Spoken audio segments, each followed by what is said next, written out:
we all know that person who has the kind of limp fish handshake, and Yeah. there's nothing there. There's no, it's like there's no transfer of energy. And you know, usually that kind of handshake is followed by, no connection in the eyes, no warm smile, um, and more, it's just more perfunctory, or not, there's nothing behind it. And then Yeah. on the other end of the spectrum, you've got the person who's just going to cramp down and just really jam on your hand. And I have a couple of friends where I'm like, dude, you got to go easy on the handshake. I mean, come on. I mean, no, and you're thinking they're trying to show some dominance over you, or really just get into that. And yet that middle of the road handshake is really what I'm looking for. Just nice, firm, followed by and with that facial acknowledgement, eye Yeah. contact, a warm smile, as opposed to being cold and like, I don't want to be here kind of face. Hey, this is a quick shout out from one of our awesome sponsors. Check this out. Thank you to Tracy down at Tranquil Turtle Massage in downtown Coeur D'Alene. Look, my wife and I, we see Tracy and her team every single month for a couples massage, and it is the best thing. Tracy is a master massage specialist and a Hanu Ashiatsu trainer. You need to reach out to Tracy and her team. Make sure that you tell them that I sent you, and you'll get $25 off your next massage. Also, while you're there, check out CDA Brows, Body, and Ink. Make sure to tell Tracy that I sent you, and you'll save $100 on your next tattoo, brows, and plasma tightening services.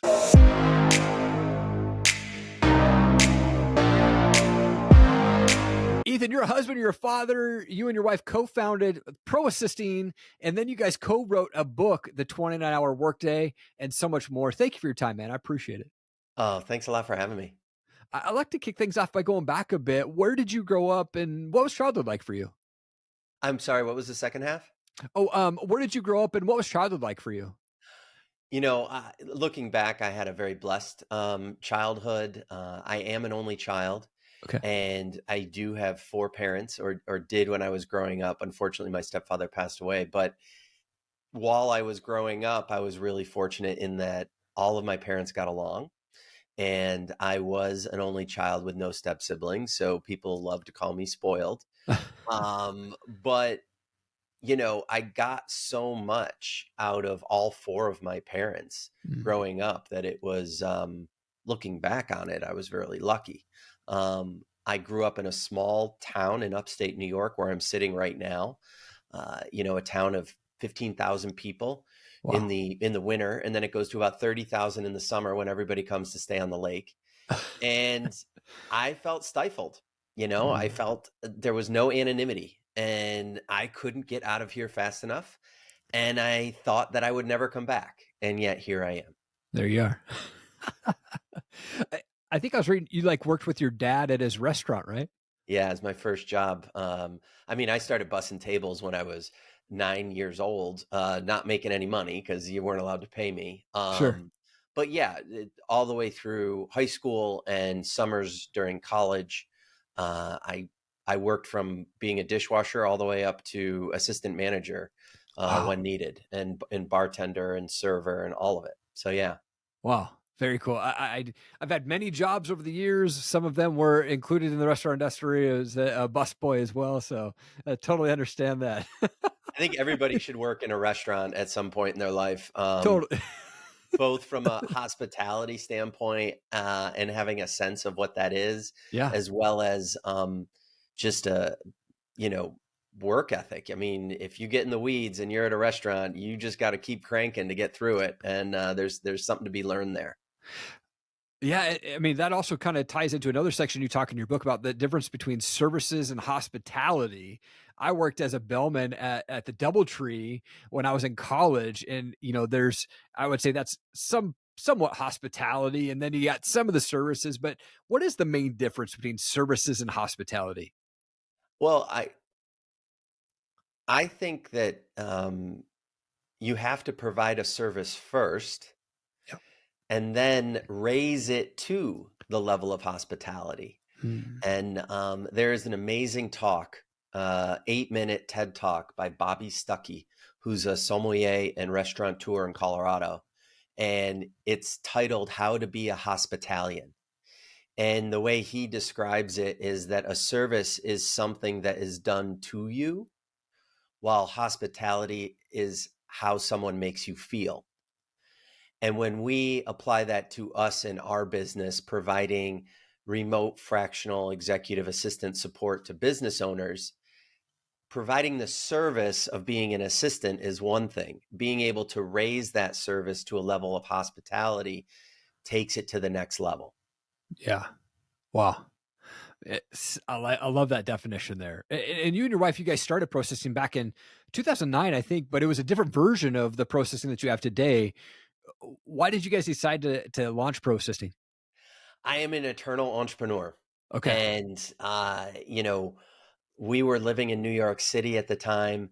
We were both really high level executive assistants, working in the C-suite of billion-dollar organizations, and felt that we could offer something from a training perspective to recent college graduates. And say someone comes out of school with a history degree, we felt that through the internet, we could train them rather quickly on how to be an executive or administrative assistant to go into an industry that they're interested in or passionate about, get a job as an assistant, prove yourself from within, and then get promoted. Gotcha. So we ran that from 2009 to 2017. And then in 2018 is when we transitioned to a remote fractional executive assistant firm. Gotcha. Gotcha. What was the deciding factor in kind of making that transition or that pivot there? I got laid off. Okay. We left New York City in 2015, quit our jobs, ditched our healthcare, and moved back to Canandaigua, which Okay. almost felt a little bit like a failure because I said I was never going to come back. Sure.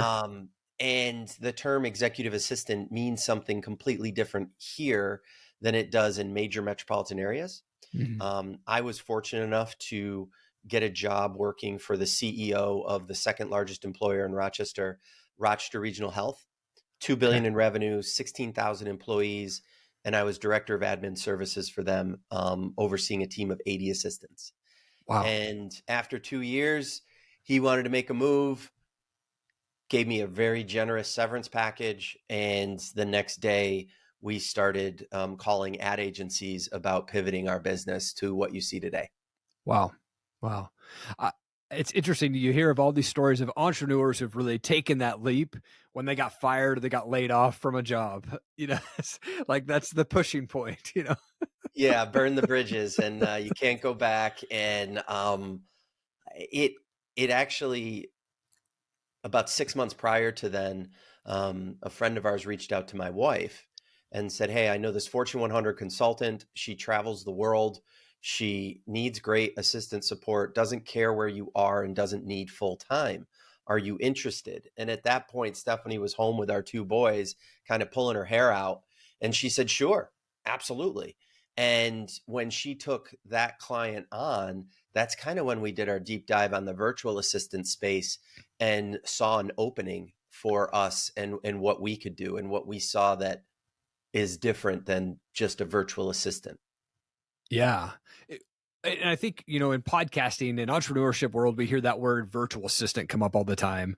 Yeah. What is the big difference between a virtual assistant and executive assistant?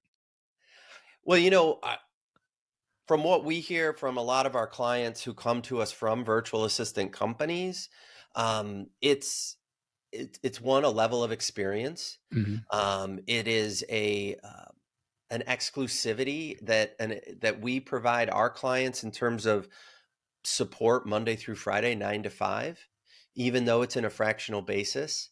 It really, you know, is leveraging our hard experience of being top level executive assistants for more than 20 years each. Yeah. And when I think of virtual assistants, it's more along the lines of a task list and Mhm. a lot of asynchronous work that they can do around, either being a stay-at-home mom or stay-at-home dad, or uh, at their own choosing.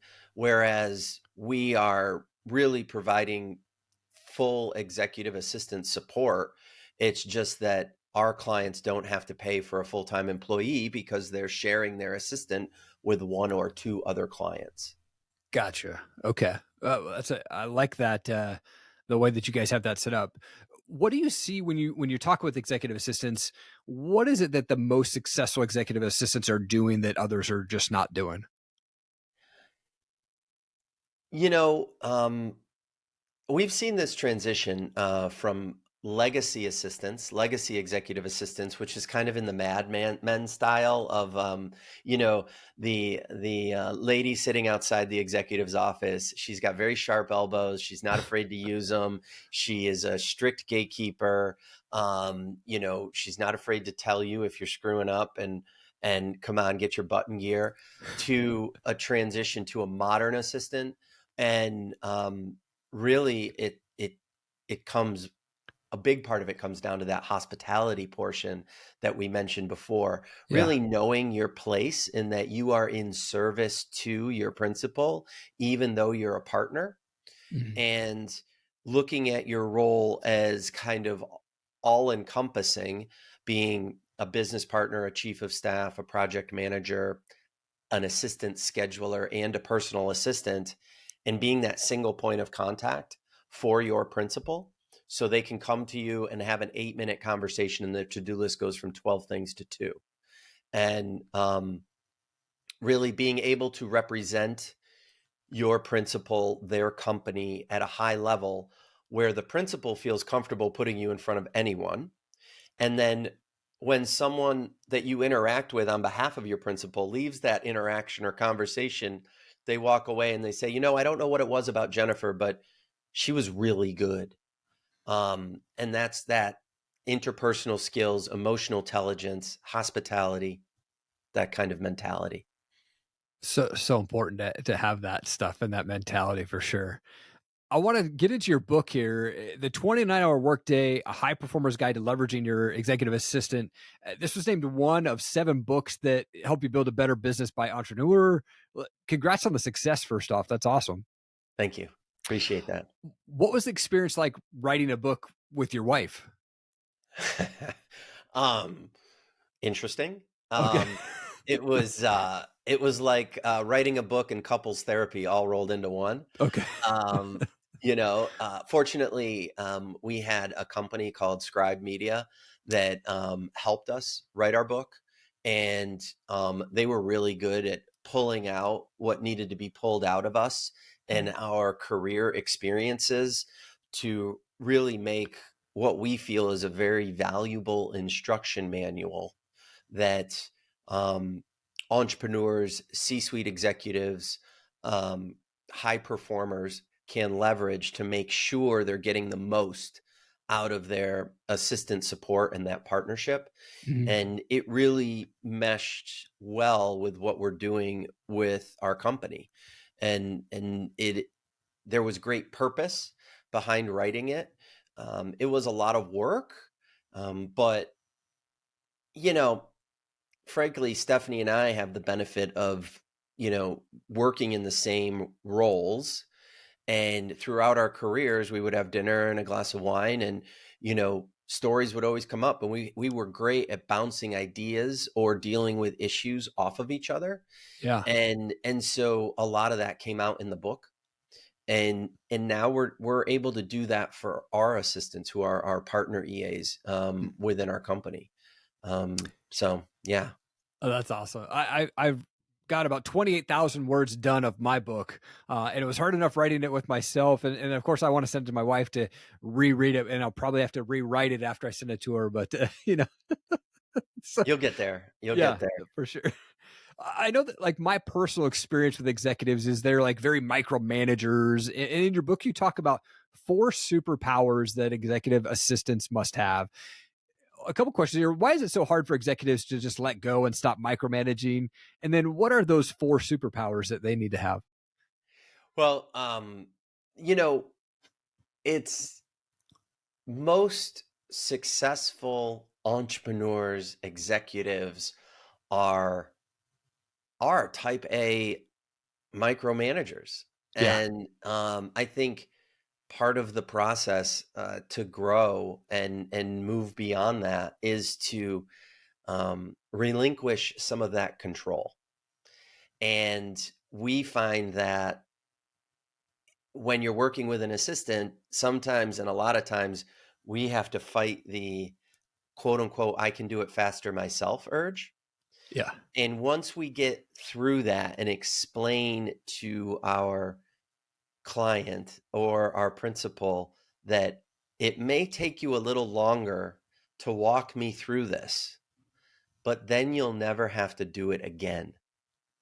And that time compounds month in and month out, year in and year out, and allows you to focus more on your zone of genius, if you will, or what really gets you going about your business. And then once that step is taken, they usually, since they're type A, they usually become delegate masters Gotcha. and are searching for things that they don't want to do anymore and that they can get off their plate. And it comes down to that trust that is built up in the relationship between assistant and principal. In terms of the 4 magic powers, there's tons of magic powers. Yeah. But everything breaks down to trust. And if the relationship is working between principal and assistant, it's a free-flowing flow of information. And the more information you allow your assistant to absorb, the more of those magic powers are going to come through, along the lines of seeing around corners, asking the right questions, anticipating changes, having plan Bs.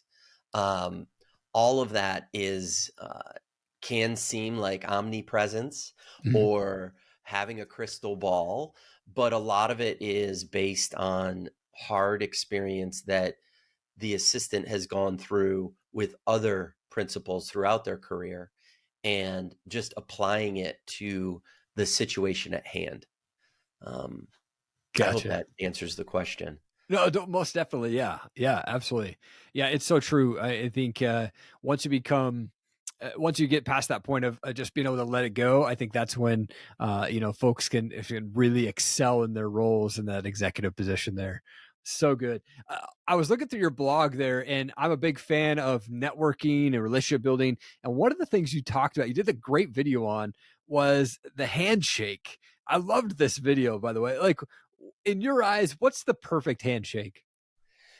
Well, I did that video a long time ago. You're bringing back memories. That's Oh, funny. sorry. No, it's great. Yeah, some good stuff in there. I was like, oh man, this is so true. Well, no, I mean, look, well, we all know that person who has the kind of limp fish handshake, and Yeah. there's nothing there. There's no, it's like there's no transfer of energy, and you know, usually that kind of handshake is followed by no connection in the eyes, no warm smile, and more, it's just more perfunctory or not, there's nothing behind it. And then Yeah. on the other end of the spectrum, you've got the person who's just going to cramp down and just really jam on your hand. And I have a couple of friends where I'm like, dude, you got to go easy on the handshake. I mean, come on. I mean, and you're thinking they're trying to show some dominance over you or really just get into that. And yet that middle of the road handshake is really what I'm looking for. Just nice, firm, followed by and with that facial acknowledgement, eye contact, a warm smile, as opposed to being cold and like, I don't want to be here kind of face, or, Yeah. so you can learn a lot, I feel, from someone's handshake. Yeah. Most definitely. Yeah, it's so important. And yeah, the Hulk handshakes are always like, oh my gosh, I don't know what he's trying to do. Like, one of those funny just things that happens there. What's coming up next for you? Like, what are you most excited about right now? Well, over the last 5 years, we're in our 6th year at Pro Assisting, which we're Okay. really, really, really proud of. Not a lot of businesses make it past 5 years. Yeah. We're fully bootstrapped, and it's just my wife and I with our partner EAs who are independent contractors and kind of running their own business under our umbrella, and we're serving as their agent. And Erik, what's been really, really um, gratifying for us is that we've got about 30 assistants with us now, but we've brought about 80 assistants through pro assisting and transitioned them from working as W-2 full-time employees for companies to working with clients Wow. and kind of starting their own business. And that has been really gratifying. And at the beginning of this year, Stephanie and I were like, wow, we have all this corporate experience. Um, we have this experience of running Pro Assisting as a training program in the beginning of Pro Assisting's existence. And then now we have all this experience of working for clients instead of bosses and what that means. And we're providing income, millions of dollars of income for our assistants. And we're like, can we do more of that? Hmm. And right now, we are launching our first cohort for the Pro Assisting Academy, which is geared towards career-minded, forward-leaning executive assistants who want to really create a presence online and set themselves up to choose where they live, who they work for, what they do long term through the second half of their career. Wow. And we're really excited about that. We're going back to our educational roots, if you will. And we both take a lot of great pride and satisfaction from having those aha moments with people who have a very distinct, awesome skill and don't realize all of the opportunities that are before them if they just looked for them. Right. And, I think it's the case for any number of people who are looking at the second half of their career and saying to themselves, I've got all of this experience, and why can't I go off on my own? Why can't I consult? Why can't I work fractionally? Why can't I live where I want to live? And Yeah. the beautiful thing is that you can. The internet has democratized geography in a way where you can set yourself up to work with other people and in different areas. And it's just such an exciting time. And our story is very similar, it's very, let me say, common. We took Gotcha. our career experience that we know inside and out, and we transitioned it into a service-based business that we somewhat productized. So many people can do that with so many different things. You don't have to be an executive assistant. Right. And so I hope anyone listening and anyone of your audience can maybe dive a little deeper on that and maybe brainstorm a little in terms of what stories do I have? What expertise do I have that I could transition into my own service business and really chart the next 5, 10, 15, 20 years of my career on my terms. That is such a good way to look at things. And I'm 43 years old. I've been in sales most of my life, but done customer success for the last 10 years and just really enjoyed that and being able to help other companies in that area. Like that's a big thing for me. And then, podcasting, this is my thing, man. I Right. love talking with people and passionate about networking, relationship building. So I've been able to turn that into courses and help other people and show them how to build that up. Yep. But the power of the internet is so amazing. I've been working remote since 2015, and it's been the best thing ever. And being able to connect with people all over the world, and my clients are global, and it's so nice to be able to do that remote work and build that trust with folks just over the internet. Yeah. Stephanie, I like to say, well, it's somewhat scary, but we say we're kind of unemployable now. Sure, Um, and there is something that happens when you get on the other side of the fence and you're running your own show, in that there is an inherent stress level that even when things are going great and everything's perfect, I still feel stress. sure. And being able to acknowledge that And after, being in our 6th year, I've gotten somewhat used to it, but it really keeps you on your toes. Yeah. And it also helps to solidify your relationship with those you're serving because they know you're out on your own.